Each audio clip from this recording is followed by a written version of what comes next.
Nadiuska y Lady Di, dos de las amantes de Juan Carlos I que omitimos en ese vídeo del listado y que Juan Luis Galiacho, que lleva haciendo cobertura en su digital sobre este tema durante más de una semana, ha querido hacer sendos reportajes. Las dos, tanto Nadiuska como Lady Di, acabaron con trágico final.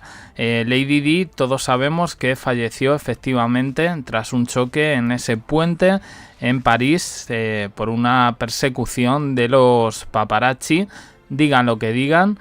Y por otro lado, Nadiuska, que precisamente por esas fechas también aparecía en los programas del corazón, totalmente arruinada y lejos de ser el objeto de deseo que fue durante la etapa en la que fungió como actriz del destape en películas de los años 70 y los años 80. Vamos a ocuparnos de estas dos porque creo que merecían un vídeo más largo y vamos a ver un poco qué es lo que cuenta Juan Luis Galiacho, periodista de investigación, sobre Nadiuska, Lady Di y Juan Carlos I. Empezamos.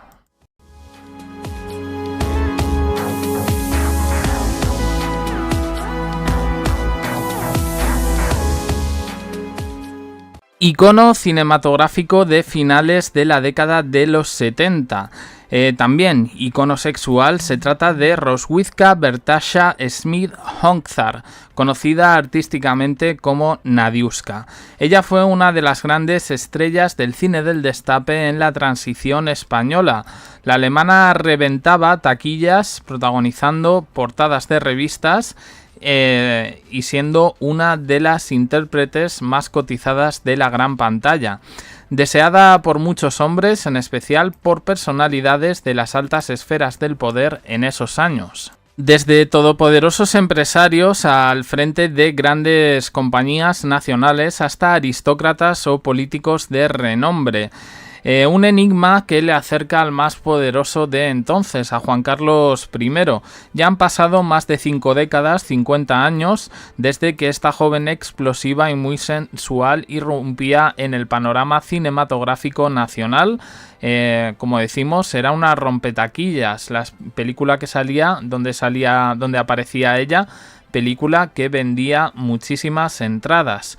Se consagró como estrella de ese tipo de cine y sin quererlo también en mito erótico deseado por muchos hombres de esa España que empezaba a despertar de la censura. Juan Luis Galiacho lo narró en el documental El enigma Nadiuska de A3 Player, un documental dirigido por Valeria Vegas y que recomiendo encarecidamente su visionado, porque a mí me ha parecido uno de los productos más interesantes de la pasada temporada. Creo que alguna vez en algún vídeo lo comenté. Según Galiacho, Nadiuska tuvo una gran llegada y relación con ese poder económico, social y político de la transición, desde los principales empresarios hasta políticos de la UCD, a quienes pasaban el teléfono de estas artistas los relaciones públicas de la noche de Madrid, donde personajes como el caso de Nadiuska destacaban. Ella fue blanco fácil para todos aquellos conquistadores de la época, sobre todo para los que eran grandes terratenientes de la vida. Aquel círculo era muy cerrado y muy machista. Estas figuras buscaban a las mujeres más guapas. Incluso había un libro de las estrellas de la época que iba de mano en mano entre aquellos integrantes de los círculos de poder.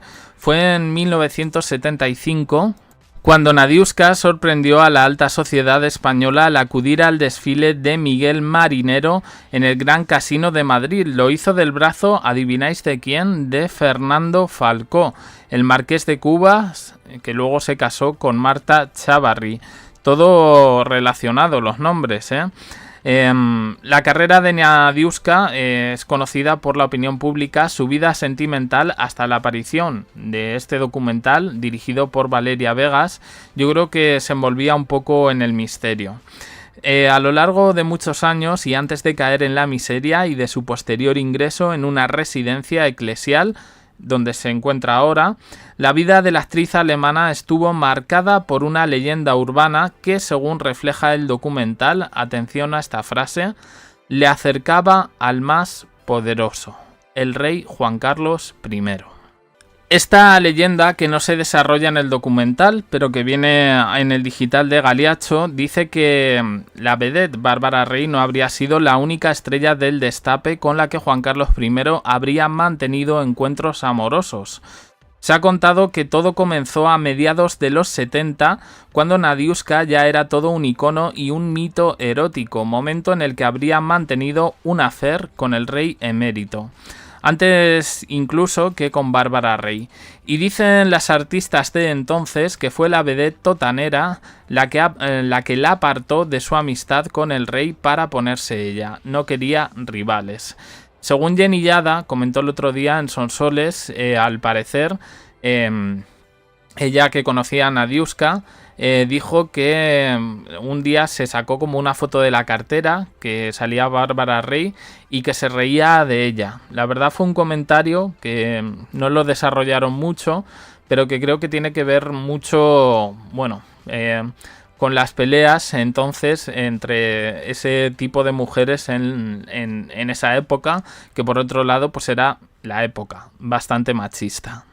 Según Juan Luis Galiacho, él la conoció a principios de los años 90, cuando se dedicaba a la investigación periodística y siempre decía a quién quería escucharla que ella había sido novia del rey Juan Carlos, una leyenda que ha vuelto a resonar con fuerza tras el escándalo de las fotos de donde aparecen Bárbara Rey y el emérito en la revista neerlandesa Privé. De esa leyenda amorosa con el rey de España, dicen que creada por la propia Nadiuska, habló la realizadora de televisión Ana Baldi, que fue la que comentó esta frase, que Nadiuska estuvo con el más poderoso.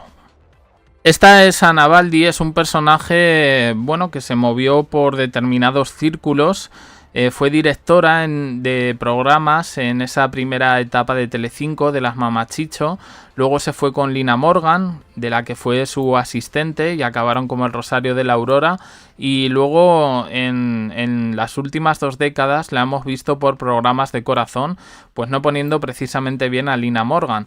Pero en cualquier caso parece que se codeaba un poco con las actrices de la época. Este es su testimonio, que viene recogido, como digo, en el documental.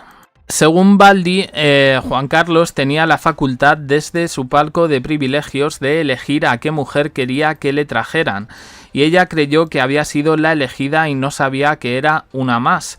Cuentan también que Andrew Morton, el biógrafo de Lady Di, de la que vamos a hablar ahora después, llegó a afirmar que Juan Carlos I tuvo entre sus brazos a Nadiuska. Este rumor entonces corrió como la pólvora y situó a la actriz alemana en la lista de las múltiples amantes del entonces rey de España. Al parecer, como he dicho antes, la historia se situaría a mediados de la década de los 70, según Juan Luis Galiacho, cuando España se abría ante la llegada de la democracia y Franco estaba a punto de fallecer, con un país deseoso de libertad tras 40 años de dictadura franquista. Dicen que Juan Carlos I también se liberalizó. Durante el régimen de Franco estuvo estrictamente controlado y no se le permitía ningún tipo de conducta inapropiada conocida por los hombres del general. En aquellos años Juan Carlos I iba acompañado a las cacerías de grandes estrellas del cine, como Sara Montiel, que apareció en ese listado de amantes, y que personalmente, mi opinión es que no tuvo nada, a pesar de que ella lo sugirió en su biografía, una biografía, en fin. Y también Niñas de las pasarelas, que no se privaba de nada. Y en aquella relación con Nadiuska, según Juan Luis Galiacho, no solo se habrían producido diversos encuentros clandestinos, sino también obsequios, uno de ellos un Rolex de oro. Nadiuska no se desprendió de este reloj hasta el final. Ella pensó que era un regalo de amor, pero quizás solo se trataba de la tarifa que pagaba. Esto no lo dice Galiacho, esta última frase viene por parte de la anteriormente mencionada Ana Baldi. Aquel idilio finalizó quizá demasiado pronto para la actriz alemana. Y según la actriz Lone Fleming, o Lone Fleming, no sé cómo pronunciarlo, la verdad, porque lo mismo es española, Nadiuska estuvo con Juan Carlos, pero cuando apareció Bárbara Rey, la echó. Sitúa la relación, en este caso con Bárbara Rey, en 1977, el inicio de esa relación con Juan Carlos I. Y bueno, es verdad que luego se creó como un mito sobre Nadiuska, especialmente en la década de los 90. Se arruinó, se casó, le iba bien montando una empresa, se vuelve a arruinar. En fin, tenía todo para llevarla a un desequilibrio vital que finalmente pues ha acabado con ella. Pues eso, en una residencia cuidada, hay que decirlo. Yo os recomiendo que veáis ese documental para que sepáis un poco dónde está Nadiuska, qué le pasó y demás, porque yo ahora mismo no quiero decir cosas porque me acuerdo un poquito. Salió a principios de año, si no me equivoco. Según este documental, comenzó una espiral de amenazas y persecuciones para Nadiuska. Fue una mujer perseguida por el gran poder y también recibía amenazas de muerte porque si se habla demasiado siempre puede haber una mano negra que asuste al que canta cosas de arriba. Señalan personas cercanas al artista, en este caso a Juan Luis Galiacho. Ella se sentía vigilada y había gente de su entorno que había sufrido percances. Lo que sí es cierto es que durante los años 80 Nadiuska sí denunció estar siendo perseguida por un hombre muy poderoso. Y ya en los años 90, la imagen que corresponde en esa casa, en el barrio de Chamberí, donde se había trasladado tras problemas económicos que le obligaron a dejar su lujosa casa de la calle Serrano, pues comentó todo este tipo de cosas. Uno de los padres de Nadiuska, no sé si el padre o la madre, dijo que padecía problemas mentales y de hecho fue diagnosticada con esquizofrenia. Nadiuska recalcó que cubría las ventanas de su casa con sábanas negras porque pensaba que estaba siendo vigilada por los servicios secretos. Y aquí vuelve otra vez el nombre de Sandra Mozarowski, que yo creo que ya a estas alturas todos lo sabemos, murió tras caer por el balcón de su apartamento en pleno centro de Madrid en un misterioso accidente todavía sin resolver. Incluso se dice que estaba embarazada. Esto sigue siendo uno de los grandes enigmas del posfranquismo. Y bueno, pues yo para todo lo demás sí os recomiendo, para todo lo que tiene que ver con Nadiuska en este caso, os recomiendo ver ese documental en A3 Player de Valeria Vegas, que yo creo que explica la historia de Nadiuska, de ese cine del destape.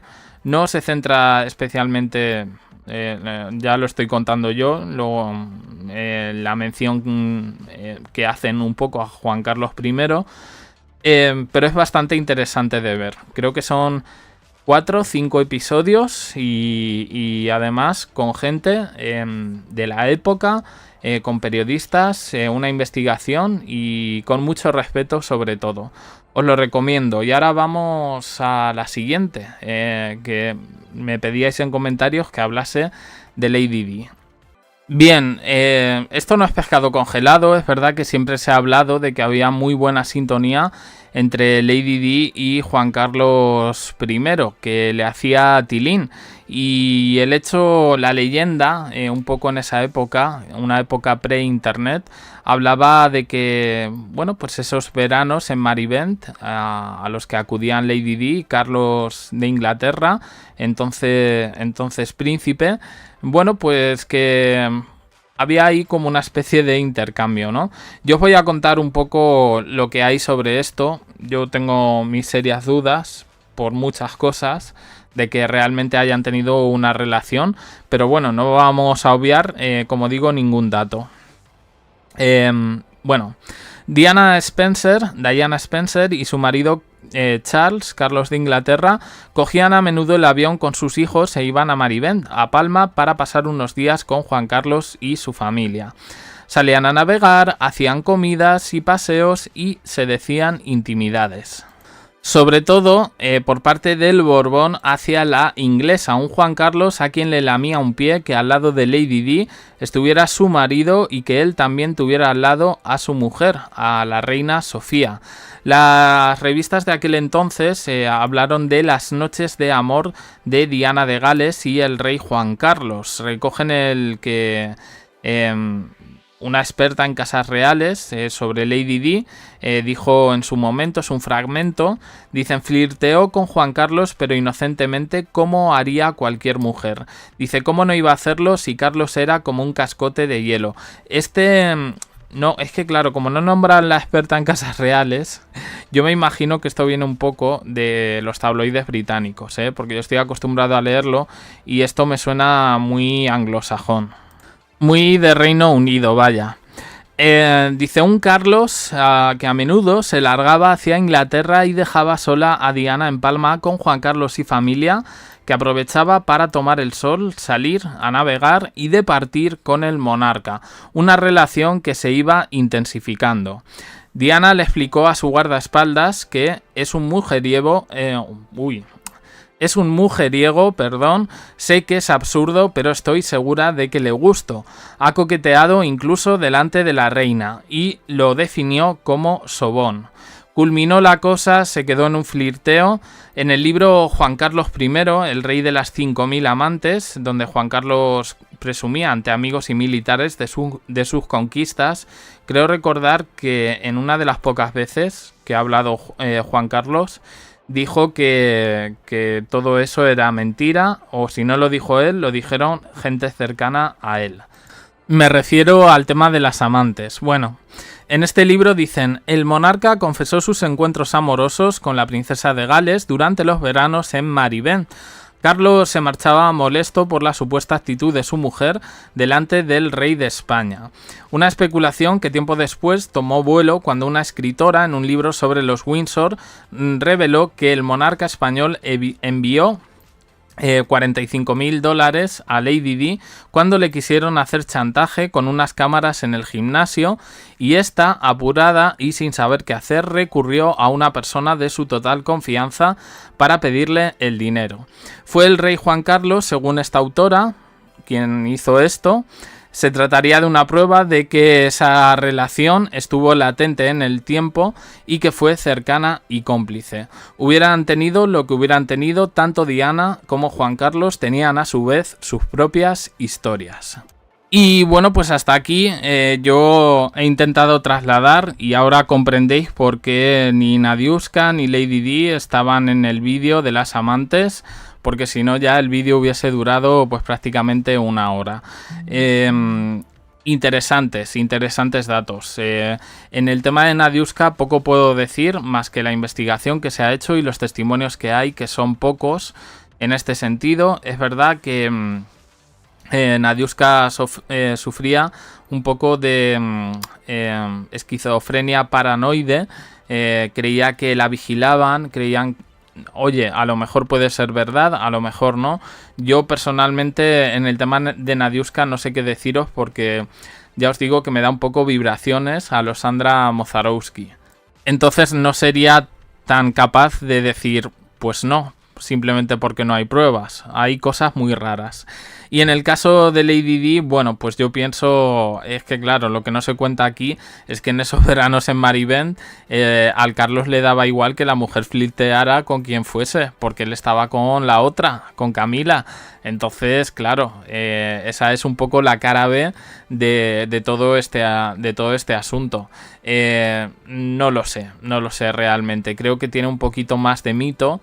Diana era una mujer muy guapa, espectacular en este sentido, y yo creo que, bueno, si cogemos un poco todo esto que se está diciendo de Juan Carlos, de ligón, seductor y demás, pues probablemente él haya hecho un poco esa figura de caballero español y de aquellos barros estos lodos. Es un poco la impresión que me da. que tiene más de mito y de leyenda urbana que otra cosa. Pero bueno, como decimos, aquí cada día pues salen nuevas cosas. Por cierto, los audios, ¿qué ha pasado? Se ha parado todo desde ayer jueves, no hay absolutamente ningún audio más. Parece como que se ha terminado la cosa y que en cierto modo se ha hecho como apagón informativo, y eso a pesar de que la televisión pública, incluso aquí en España, ha recogido en diferentes programas, en unos de comedia, en otros informativos, los audios que evidencian esa relación con Bárbara Rey y las consecuencias que puede tener para el Estado. Parece que se le ha dado carpetazo. Bueno, otro de los misterios que rodean a Juan Carlos I, como este que os hemos contado, de la mano de Juan Luis Galeacho, el asunto Nadiuska y luego posteriormente el asunto Lady Di.